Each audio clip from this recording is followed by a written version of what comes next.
Hi y'all. Alrighty, so look, I'm in a different place today. Damn, excuse me. It's not even fall yet, but the weather's already changing and it's kicking my ass. So,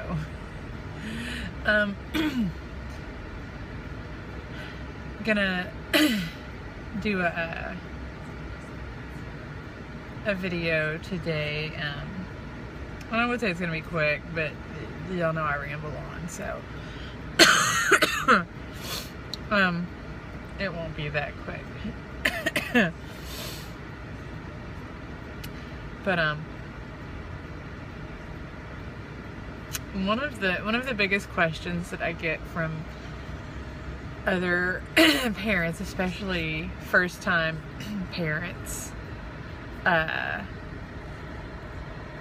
past, how to get your babies to sleep through the night, which, if you figure out how, let me know, because I don't worry about it.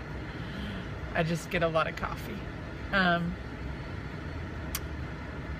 It revolves around kids like ages 3 to 4. And it's always, oh my God, how do you control them? How do you get them to behave? How do you handle a 3-year-old or a 4-year-old?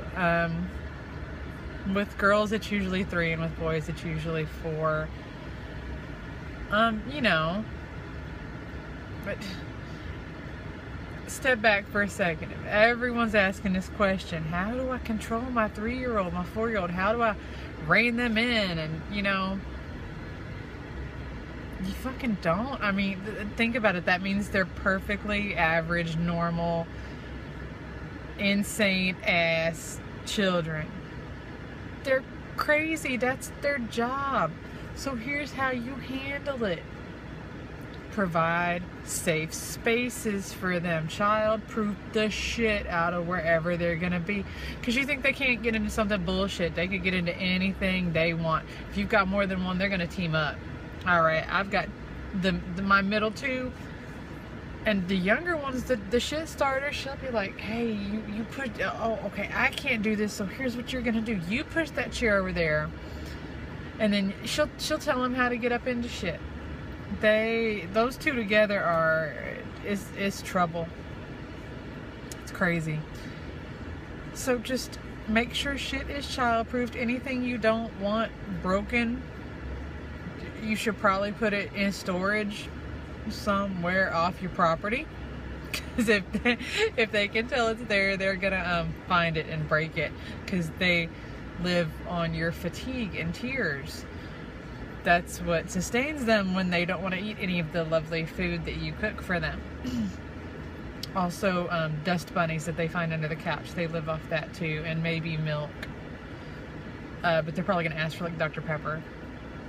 So, take them outside a lot. Wear their asses out.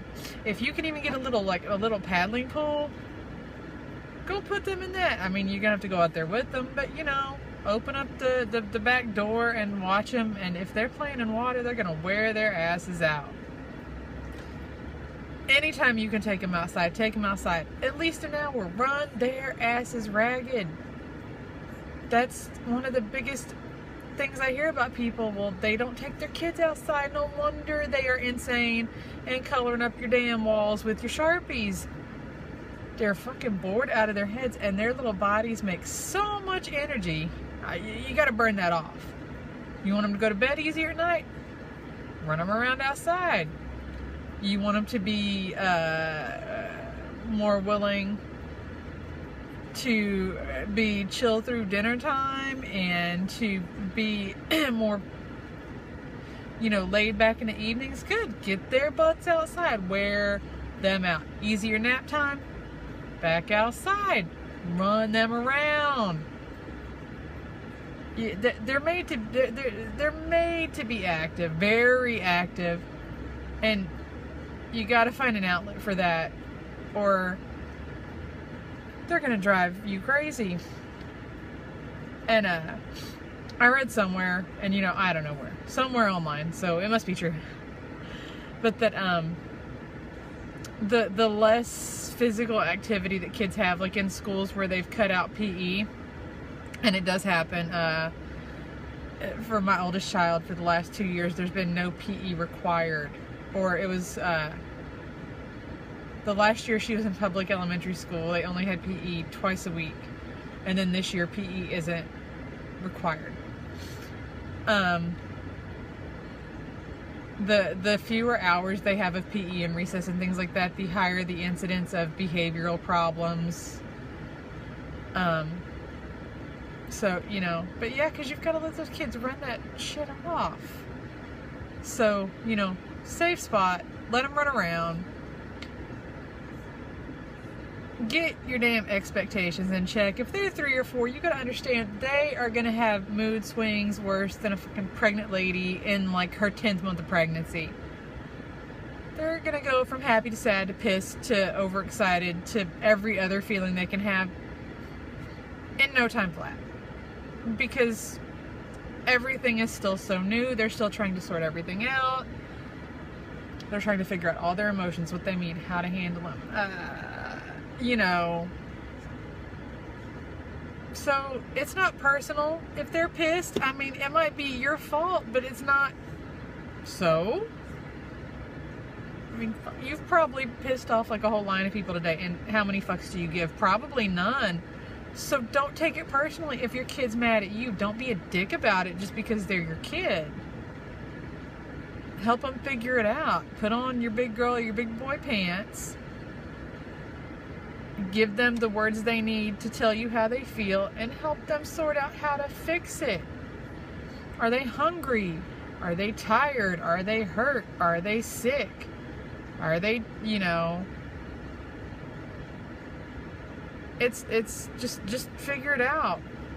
Sometimes they're just pissed off because the sky is blue, so let them be mad. You know, whatever. Change up the scenery. Take them to get a damn snow cone or something. And we'll have bad days, so don't take it as an affront to you just because your kid's mad at you. They're gonna be mad at you a lot over the years. Someone's always mad at me, so oh well, I do what I can, and if someone's still mad at me after that, then they've got the same pants to get glad in that they've got to get mad in. So, you know, you have to expect age-appropriate behavior. You can't get bent out of shape because your 3 or 4-year-old acts like a 3 or 4-year-old. Even if and a lot of parents want behavior out of their kids, not because it's age-appropriate or really even what they care about, but because the behavior is embarrassing. They want their kids to be really compliant and perfect so that they're not embarrassed. Well, kids are going to embarrass you, but, you know, remember back to when your parents embarrassed you? You'll embarrass your kids, you'll get them back. So, you know, let them get their licks in now, because you're going to get yours later. So, you know, don't worry about it. You know, you just, when you're handling a kid that age, it's like dealing with a tiny college, very tiny, very drunk college freshman. They make no sense. They are whiny, they're needy, they're clueless. But, you know, you do a good job, and eventually they grow out of it and do really well. So, you know, you just, and you have to have a good, flexible routine. I could never do the hardcore schedule. I can't. I won't do that. That just seems a bit much. But kids do like a good routine and boundaries. So it doesn't have to be boot camp, and it doesn't have to be, you know, prison. It's home, and it's happy, and it's, but just here's general rules. And okay, well, this is when we go to bed, this is when we're at school, this is what we do every day. And they get used to that, and it's comforting when they see, okay, that there is something they can fall back on every day. And so, you know, Yeah, how to handle a 3 or 4-year-old. You know, lots of love, lots of kisses, lots of, you know, goldfish or Cheerios. You know, the occasional Happy Meal. Hose them off. You know, keep lather, rinse, repeat. It's honestly three's pretty easy when you look at the you know